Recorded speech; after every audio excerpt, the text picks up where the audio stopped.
All right. Thanks to those joining me live and to those that will be joining me on archive. D-Style Boxing here.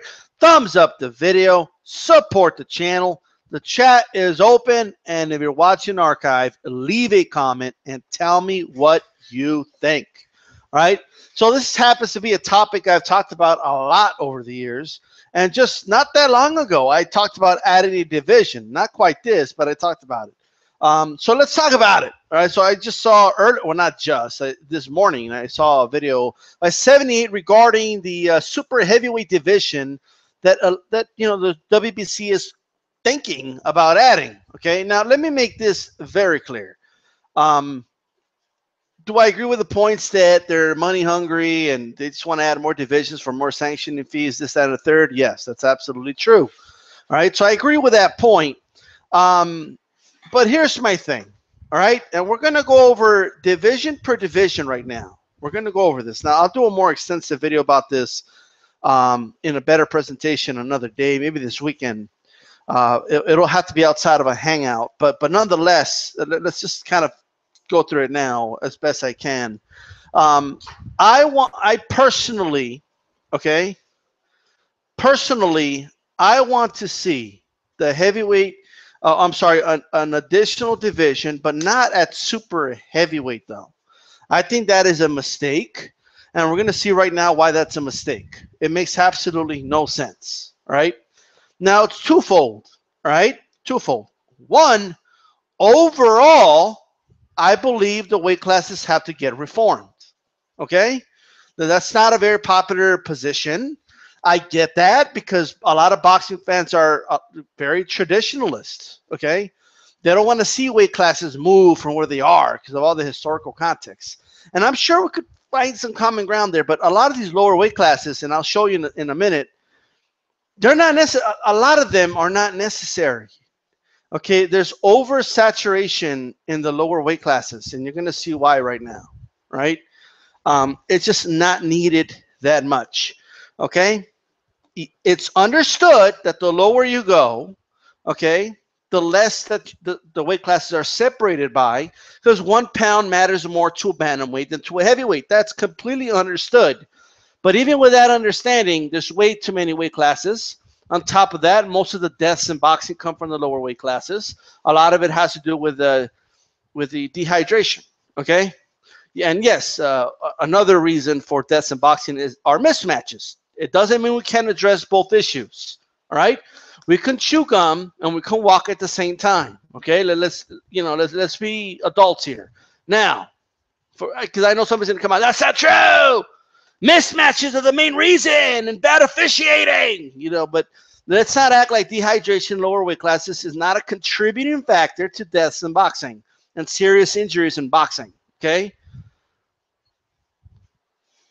But anyway, and I'm talking about, right, most of them. So don't cite me. Okay, injuries from the higher weight classes. It's just, it's unbelievable when you have to clarify things that should be common sense. But anyway, let's move on, right?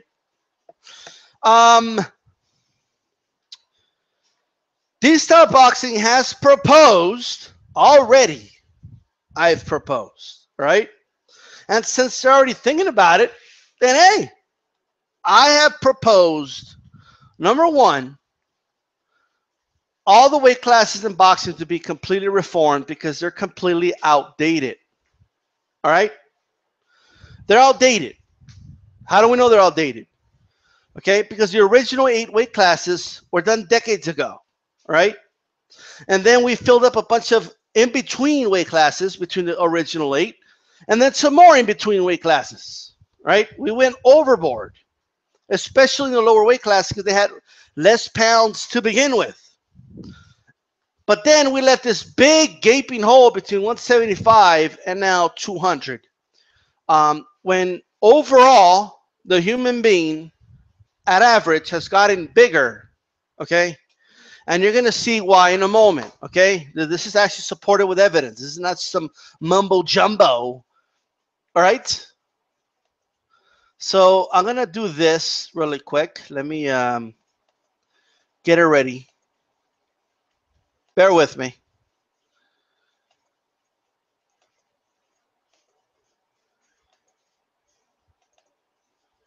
All right. So sound check. We're good. All right. So according to BoxRec, by the way, okay, according to BoxRec, there are 22,068 registered boxers today, right? Meaning guys that are either not retired or haven't announced retirement or have had their first professional boxing fight. That's not including guys that are about to have their professional debut, I don't believe. Okay? And this is not counting amateurs, which will eventually, at the thousands, be joining boxing. All right? But let's go ahead and look at that. 22,000 participants in the world. All right? 22,000. Now, let's go weight class by weight class. All right? Minimum weight. We always hear about, the minimum weight. There's 284. That's it. In the entire planet. In a planet with billions of people. This sport, and out of the 22,000 plus, 281 are in this division. All right? Now, I don't know about you, but that's a very, very low number, okay, to accommodate, okay, that weight class. All right? That's a very, very low number. If you look at a weight class, and we'll get to welterweight in a little bit, let's say of the top 10, how many of them do you consider very good fighters? You know, where we are comparing them against their peers, and in boxing, in a historical context here, how many great fighters do you get out of a division, you know, with 2,000 participants like in welterweight? All right? How many do you think you're going to get out of this? Okay? It's just naturally over time you're gonna build less great fighters out of this. Okay, there's less competition. It's easier to make the top 50, the top 25, the top 10, and to become a title holder when there's 4 championships, sometimes more than that, when you count the supers, okay, and the interims and all that shit. All right. Now, if we move on. And by the way, for all the people that said, no, we gotta, because there's more people around the world that are little, and they need to box too. Really? Look at that number. All right? Anyway, that's minimum weight. What about light flyweight? 466. That's still a low number. All right? That's a very low number. Now, if you add these two together, right, it's about 800. That should be one weight class. Between these two divisions, that should be one weight class. There's no need. Like, you always say, oh, this guy's a 2-division champ in the lower weight divisions. Well, he doesn't have a lot of competition down there. Those are just the facts. That's just reality. All right? Okay, let's go to flyweight. 782. All right? Now, when we compare with some of the big divisions, it's still not that impressive, guys, okay? But still, okay, fair enough, right? 700, all right. Let's move on. Super flyweight. 694, we don't get any better. Right, we don't get any better. There's no reason these two weight classes can't be one weight class. There's no reason. Right? They don't have enough participants there. There's not enough participants. You know, I've already gone through 4 divisions. They have less participants in the entire welterweight division, right? And I've gone through 4. Less competition, all right? Separated by a ridiculous amount of measly fucking pounds. It's ridiculous. You go take a shit and you make weight, okay, for the division below you. It's ridiculous, right? The human body fluctuates more pounds in a day just by you eating dinner than the amount of pounds that these weight classes are separated by, right? It's ridiculous. 3 pounds is ridiculous. I don't care what anybody says. Maybe the first weight class down there, but after that, come on, all right? Okay, moving on. Let's go to bantamweight. Now it gets a little more interesting with bantamweight. At least It's over 1,000. Okay, that's good. Okay, to me, it seems to me like that should be a weight class right there. All right, it makes sense. It makes sense, right? Now, bantamweight, they're still extremely small. These are very small guys, right? But there's bantamweight, right?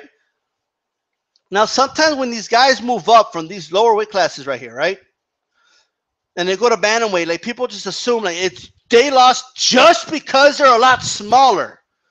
Is it that, or is it because they moved up from a weight class that has 200 participants, and now they moved up to one that has over 1,000? Right? Is it because there's more competition up there, or is it all just because of the size? I don't know. You tell me. Right? Anyway, we'll move on here. Let's go to the next weight class really quick. I don't know why this thing is moving on its own. What the hell is going on over here? Hold on. This shit's moving on its own. All right. Well, my thing is freezing, so I don't know what's going on here. What the hell is going on with BoxRec, bro? Like, let me just bring this shit back up. Come on now. BoxRec is freezing on me, so I apologize. All right, so I was at bantamweight. Let's go to super bantamweight. All right, 1,273. All right. Okay, fair enough. Featherweight, you know, featherweight, 1,428, 86. You know, maybe that's why featherweight is known for producing a lot of great fighters, right? From the Nassim Hameds and the Eric Morales and Barrera and Manny Pacquiao, and this is the weight class that really stood out, right? Marquez, a lot of fighters, okay, made themselves into stars here. And maybe that's why there's been so many great rivalries, because there's actually competition there, all right? You got to be more skillful there, all right? Now, let's move on. Let's go to super featherweight, right? It's pretty much the same. It's pretty much the same, all right? That's 130, by the way. Lightweight, okay, a historical division, 1,994, right? So now it makes a little bit of sense. Well, okay, that's why lightweight, okay, has produced so many great fighters, okay? Look at how many human beings, how many bodies compete in that. Compare that to minimum weight, okay? Like the weight classes that had 200 and 400 and, okay, seriously. Okay, super lightweight, that's 140 pounds. Look at that, right? Over 2,000. So they're telling me the weight classes was 700 and you know and 400 and 200. You really believe we need some of those weight classes? You don't think we can, you know, just make that into one weight class at least? When you have lightweights that have to compete with, there's just far more competition. There's more volume of people competing in those weight classes. Look at 140 pounds, all right? Look at 140 pounds. And everybody wants to talk shit about Crawford. Crawford hasn't done shit. Really? Crawford is the king of this weight class. He has all 4 belts. You guys want to praise dudes that want weight classes that only have 200 participants in them. All right? So you could say whatever you want, like that, but this is the reality. All right? All right, let's look at the next weight class here, which is my favorite weight class, welterweight. Right? Everybody says everybody's biased about welterweights, and welterweights get preferred treatment and all the praise. And welterweight has over 2,170 participants. And I make that sound like it's even more. It's only one more, but there you go. Right? 2,171. You know how many minimum weight, okay, divisions you need to make up for that? Like almost 10 or more than 10. That's fucking insane. That's crazy. Or about 10. Right? That is insane. That's insane, right? Look at that. So it makes those weight classes make sense, right? Now we're gonna move on. Super welterweight, that's 154 pounds, right? 1,850. That's still a weight class that makes sense to me. All right. Now nobody's saying we can't do any tweaking, but we're gonna finish with a point here. Middleweight, basically 1,500 participants. All right, historic weight class. There you go. All right, that's the middleweight division. All right, super middleweight. Well, we'll notice something in a little bit, but there you go. 1,362. You know, it's still, you know, a division with many participants. Now keep in mind, by the way, look at, since we got to 135 pounds, all right, all the way to 168. Notice how stacked many of these divisions are. And notice how very few participants there are and all the little weights way down there that are separated, some of them by 2 pounds, okay? All right, so we have to analyze that. There's something wrong there, all right? All right, so that's super middleweight. Let's go to light heavyweight. We got 1,086 at light heavyweight right now, all right? 1,086 competitors at that weight. And then you will go all the way to cruiserweight. Okay, cruiserweight's got 1,233 participants, right? 1,233. Finally, if we go to heavyweight, heavyweight has 1,226 participants, right? So number one, this doesn't mean everything. Okay, it doesn't. Okay, it's not the end all be all. But just looking at the sheer numbers, there really is no reason to create a super heavyweight division, right? Because let's say whatever number you give me, this is 1,226 and basically an open division, right? There's no weight limit. That's anyone over 200 pounds. This has a lot of fat cruiserweights in it and a lot of fat light heavyweights in it, all right? This weight class right here. All right, so you could subtract a lot of dudes that don't belong in this division, but nonetheless, if you create a super heavyweight, how many of those dudes are actually going to be super heavyweights? How many? I mean, it really does depend where you cut it off. But at some point, you're gonna end up with less than 1,000 participants in not only heavyweight but in super heavyweight as well.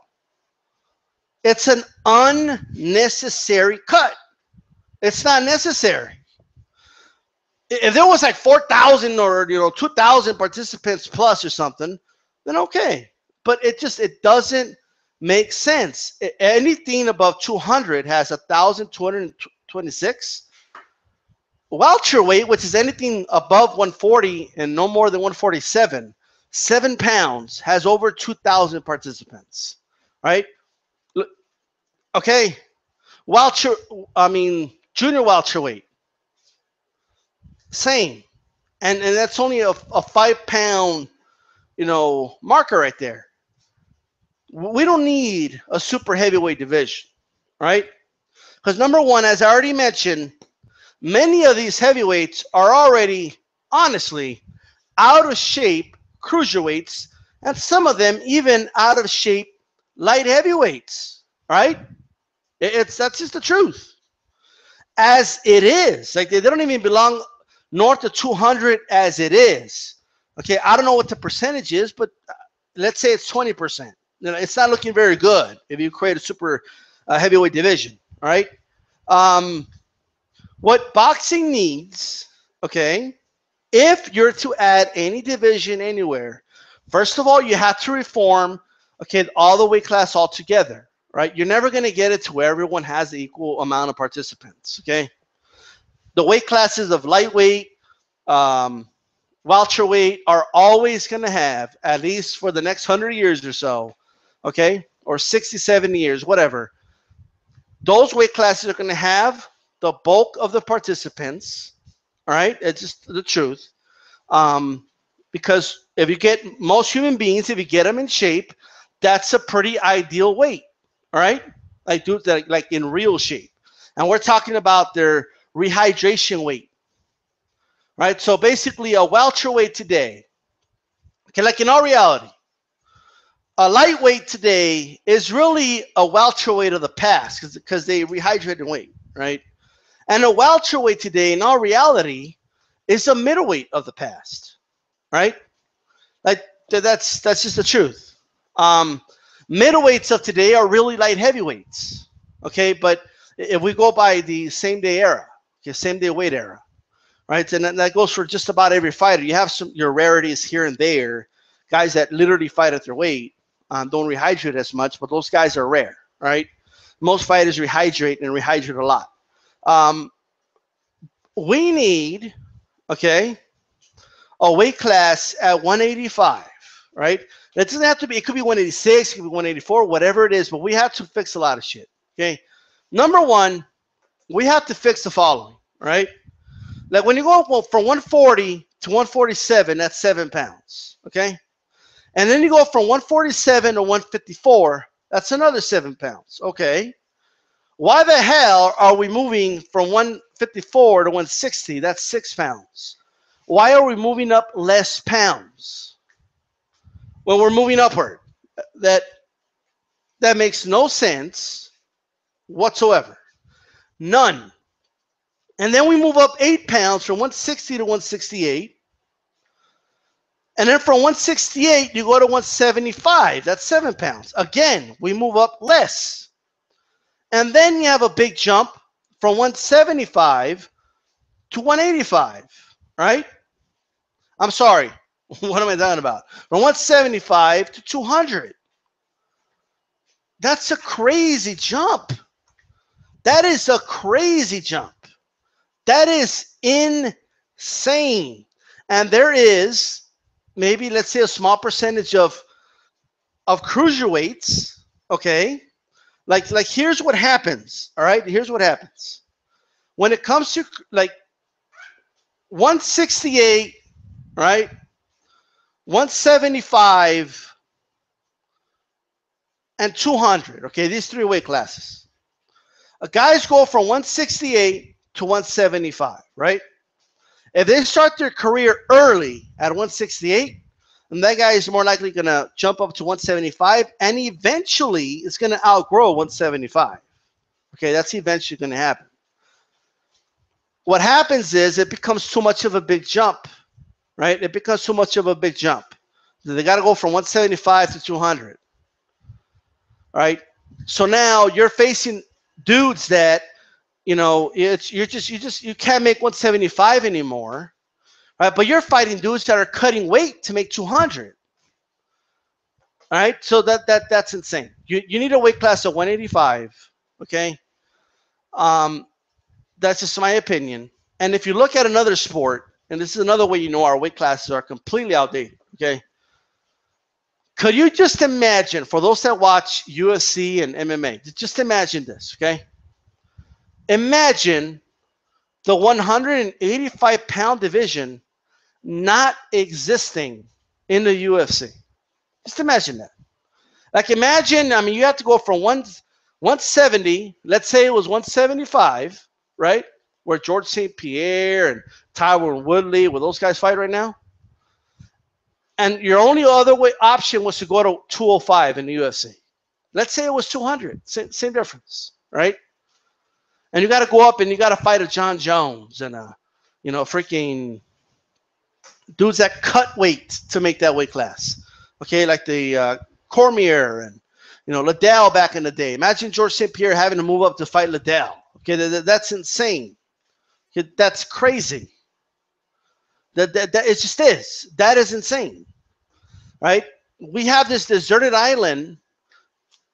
All right. Now, will the weight class, especially being this young, will it have over 1,000 participants being that young? No, it won't. But I'll tell you this much. It's going to have more than minimum weight. It's going to have more than, you know, than some of these other weight classes. I mean, it's going to have more than like than this. You know, it's going to have more than flyweight. I can tell you that much right now.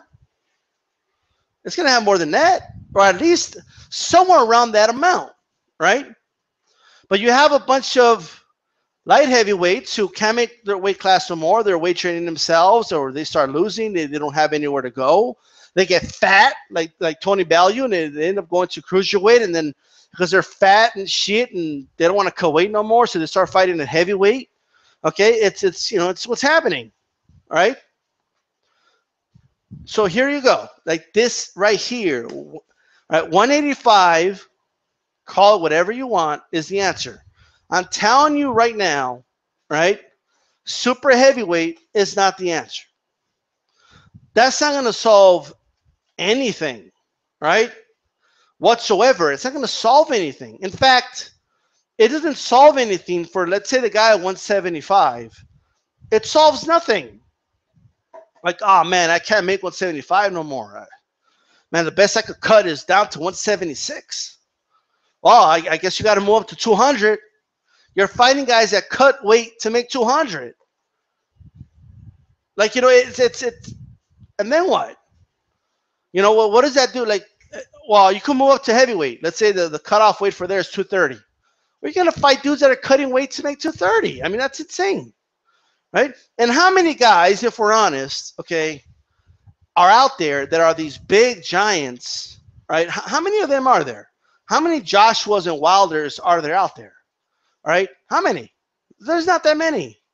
Most heavyweights that are out of shape, okay, like most dudes that are in the 260s and 250s, not all of them, but a good majority of them can easily go down 20 pounds, okay, easily, right? There is not a big issue with size and heavyweight. Plus, the fact that now they're starting to bring it up is problematic to me, okay? Because it'll destroy, in my opinion, the mystique of the heavyweight division, right? It's, to me, it's my opinion, the heavyweight division has always been an open weight division, okay? Meaning no matter how big you are, how small you are, that's who's the best in the world. That's what the heavyweight division has always been, all right? And this heavyweight division is the only division till this day, okay, where you'll actually hear people say, I don't know, he's going to lose an additional 10 pounds to gain speed. You know, he'll be better equipped to fight, you know, that way, right? Heavyweight's the only division where people say things like that, right? When you looked at a Chris Arreola, and most people would say, yeah, if he dropped down to 230, he'd be a far better fighter. He looks like shit at 260, okay? Heavyweight is a division where we have way, way too many fat fuckers, okay? That's just the reality. I'm just telling the truth. You're not going to fix that problem at all by just creating a super heavyweight division, okay? That used to be a standard mine, but not anymore, okay? Like, the more you think, it's not going to fix that problem. You're just going to create another pointless weight class, and I honestly don't believe there's going to be that much competition. I mean, there's not that much competition at heavyweight as there is. You know, they're not this stacked division with all this unbelievable talent as it is, right? A good portion of that weight class are a bunch of bloated up cruiserweights, right? That's what a lot of them are. Like, you know, they're just a bunch of fat cruiserweights, right? So what we need is, in all reality, if they want to do this, they could do this. Put a weight class at 285 and move cruiserweight to 210 or something like that. You could do something like that, okay? But keep heavyweight, right? There should not be a cutoff, and I never want to see a weight class above heavyweight, right? I never want to see that, ever. If that happens, I'm going to raise some hell, all right? That's just my opinion. Those are my thoughts, all right? See if I could bring up the chat here. I didn't even double check the sound right now, so hopefully this show is actually playing, by the way.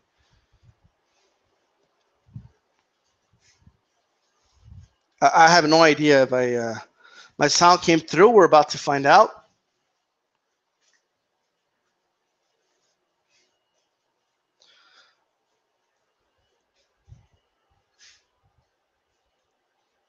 Right. So, in my opinion, this weight class, we don't need.